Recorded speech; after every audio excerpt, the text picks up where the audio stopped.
মানে কি আপনারা প্রেমে পড়েছেন? প্রেমে না পড়লে তোমাকে বিয়ে করতাম? হুম হুম। প্রেমে পড়া আর বিয়ে করার যোগসূত্রটা একদমই কম। প্রেমে না পড়লে অনেকে বিয়ে করে।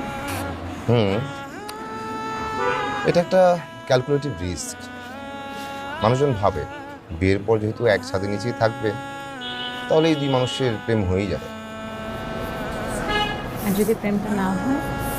তাহলে আর কি, তখন মানুষ বিচ্ছেদের পথে হাঁটে। কি, এত চিন্তিত হওয়ার কিছু নাই। আমি প্রেমে পড়েই বিয়ে করেছি।